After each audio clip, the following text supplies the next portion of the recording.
let's just get to the point. I am sick and tired of seeing AI everywhere I go. I can't even look for a toothbrush without being assaulted with advertisements for stuff like AI guided brushing. Everyone I know can pinpoint the exact moment they realize that AI is not really adding value as much as it is literally just stealing it. I was kind of a late bloomer in that regard, I will admit. At first, I didn't really get the backlash from all the visual artists around the world because how does it bother you that I'm using ChatGPT to make like an anime filter on my photos? But then it hit me. We are human beings.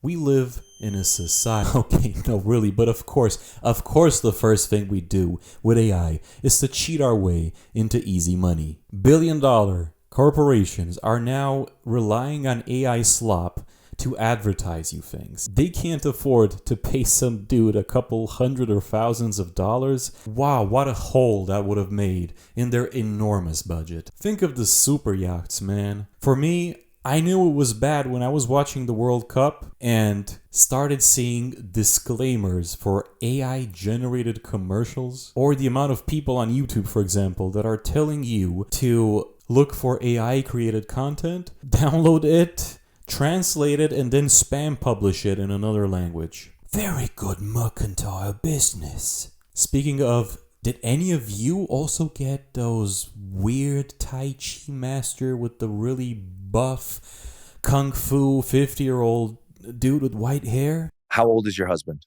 He is 56. Oh, perfect. Yeah. By the end of September, you won't even recognize him. Yeah. What the hell is that supposed to be? Oh, and don't even get me started with the AI thumbnails. Oh my god. The YouTube situation is bad. It's kind of like an MMO that's struggling with botters. RuneScape. Book offers left and right are winning awards, actual awards, with AI written content. There are even medical studies that are being published with AI, and that is just the ethical part.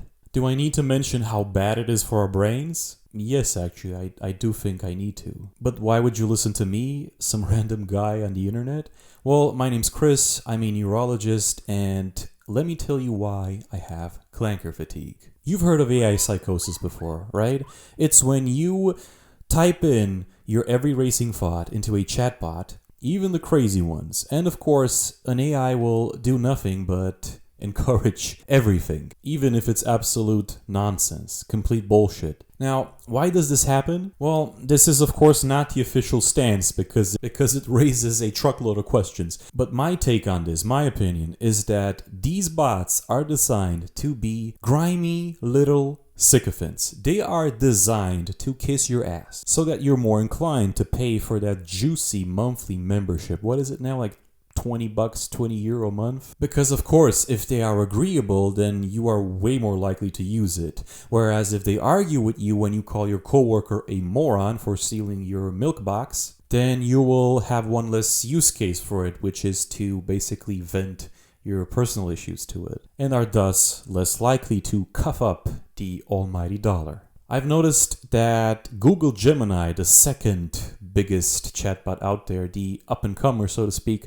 does this the most. It's probably how it became the second biggest clanker after ChatGPT. That and its aggressive marketing. ChatGPT will be a little more cautious, but still not tell you outright that you're wrong. And Claude, on the other hand, will sometimes give pushback. As long as you're not being completely vulgar, though, all of these chatbots will tell you that you're a genius, no matter what you say. You could tell it that cleaning your butt after you go to the toilet is a good idea. A notorious example of this would be Richard Dawkins, one of the biggest atheist superstars back in the day when it was all the rage. I don't know if you guys remember that. Anyway, Dawkins is by every definition a smart individual. He uploaded his unpublished novel on a chatbot, who in turn glazed him like a donut, parroting $10 words back at him, writing poems for him, and even, my personal favorite, made, quote, delightful jokes. He even had the following to say about AI. You may not know you are conscious, but you bloody well are. First of all, delightful jokes? My brother in Christ, what are you smoking? Guys, go prompt your clanker right now to tell you the funniest joke imaginable. Write it in the comments and let's see who gets the worst of the bunch. Tell me the funniest joke imaginable, like make me piss myself from laughter. Alright, why don't skeletons fight each other? Because they don't have the guts. Watching paint dry is probably funnier than this millennial humor. Second of all, conscious. Big word, but is it true? Short answer? No. Long answer? Absolutely not. Let's consult the dictionary, shall we? Consciousness is the state of being awake, alert, and aware of your own thoughts, feelings, sensations, and surroundings. Right. Since when do toasters have feelings? Of course, it can't have feelings, but it can certainly be psychotic or encourage psychosis. Let's say you're struggling to find a niche information on Google. You've already been on forums from 2008, 2009. There's nothing there. You're cooked. Your last resort is unfortunately a clanker. So what does it do? Well, you prompt it. You go ahead and you ask your question. Maybe it can somehow find results from like the 500th page of Google. Maybe there is something, some obscure tiny detail hidden there. And it does come up with an answer.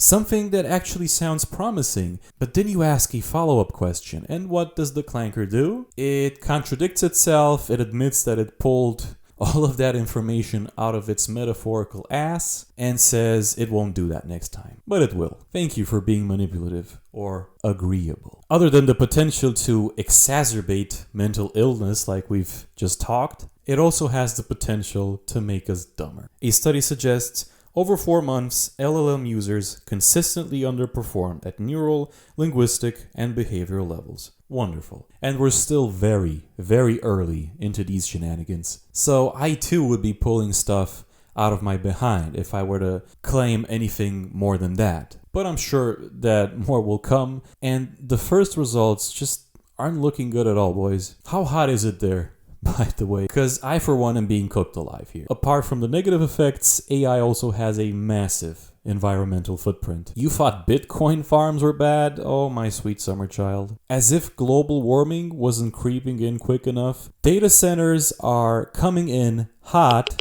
just so you can generate one more photo of Tung Tung Shahur. So we know it steals value, makes us dumber, and ruins our environment. What else? There's honestly so much that it would go beyond the point of this video, which isn't just to bash AI per se, right? Because it's actually a useful tool when you do scut work. But do we really need AI for everything? Like toothbrush coaching? Can't we just leave it at that? Like the chatbot's doing boring work for us that's not benefiting us in any way, shape, or form? Some are lucky enough to actually be able to use AI to automate their jobs. Just don't be surprised when the big boss catches on and you're out of a profession. We are worried enough as is due to ever-increasing corporate greed, and now they have AI at their disposal. And the way CEOs are talking about it, it seems like it's only a matter of time until all of us are replaced. For example, in my case, you've definitely heard about this, but they want to start replacing radiologists and pathologists, and then move their way up from there.